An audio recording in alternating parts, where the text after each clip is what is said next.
Good evening, my name is Maddie Allen, and today I'll be presenting to you a speech on the black rhino.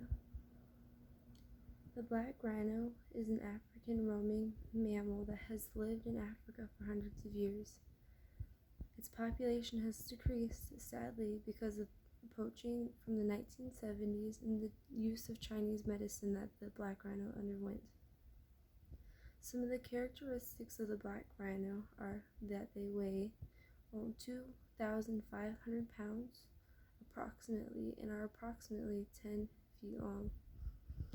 The only difference between the black rhino and the white rhino is that they have a smaller head, a smaller hump on their neck, as according to the black rhino they have less of a hump because they eat according to the ground, unlike the white rhino. And they are gray in color and only can have two horns instead of one. The scientific name for the black rhino is Dicereus bicorneus, which in the Greek and Latin mean two horn. The black rhino lived for approximately 35 years in the wild and can live for 40 plus years in captivity. The black rhino has suffered many persecutions throughout the early 1900s because of poaching for its horn on its nose. Because of its keratin, people can use it for multiple decor and medicine. The Chinese people in 1970 used it as a medicine, thinking that they could cleanse their souls with it. The population of the black rhino currently is 5,672, according to the World Wildlife Fund and National Geographic. But also according to the WWF, the black rhino was the most numerous of the 4 species of rhinos in Africa in its heyday. Now it's one of the most persecuted rhinos in Africa, with the fewest numbers dwelling there, except for the western black rhino, which went extinct in 2011. The black rhinos are only able to breed every 3 years because of how long it takes to raise their calves, and so it takes longer for their population to grow, so it's harder for the male bulls to increase the rate because they don't survive as long as the female rhinos.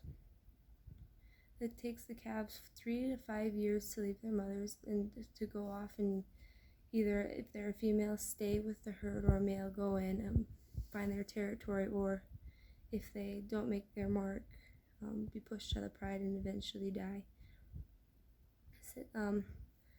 There is a positive aspect of this. Since the 1970s, there has been organizations that have helped to build the population of the black rhinos and to preserve their health and growth throughout Africa and even in the United States and England. Since the 1970s, the black rhino population went from 400 to nearly 5,000, according to National Geographic in 2016. This growth has helped the population to become more prevalent in the African savannas, which is one of their habitats, which is also a subtropical environment, or the grasslands that are commonly known in Africa. The black rhinos' behaviors are actually very social. They like being around other animals and enjoy being around each other. It is stated that they often are found herded together at watering holes. Well, at least the females are herded together and being social and interacting with one another, and even have birds on their back that get along with them. While they attend the watering holes, the black rhinos also enjoy eating woody plants instead of the common trees that you see the white rhinos eating.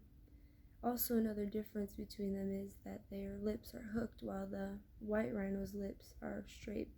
The reason why their lips are hooked are because they eat from the ground and they eat the woody plants, while the white rhino tends to eat from higher plants.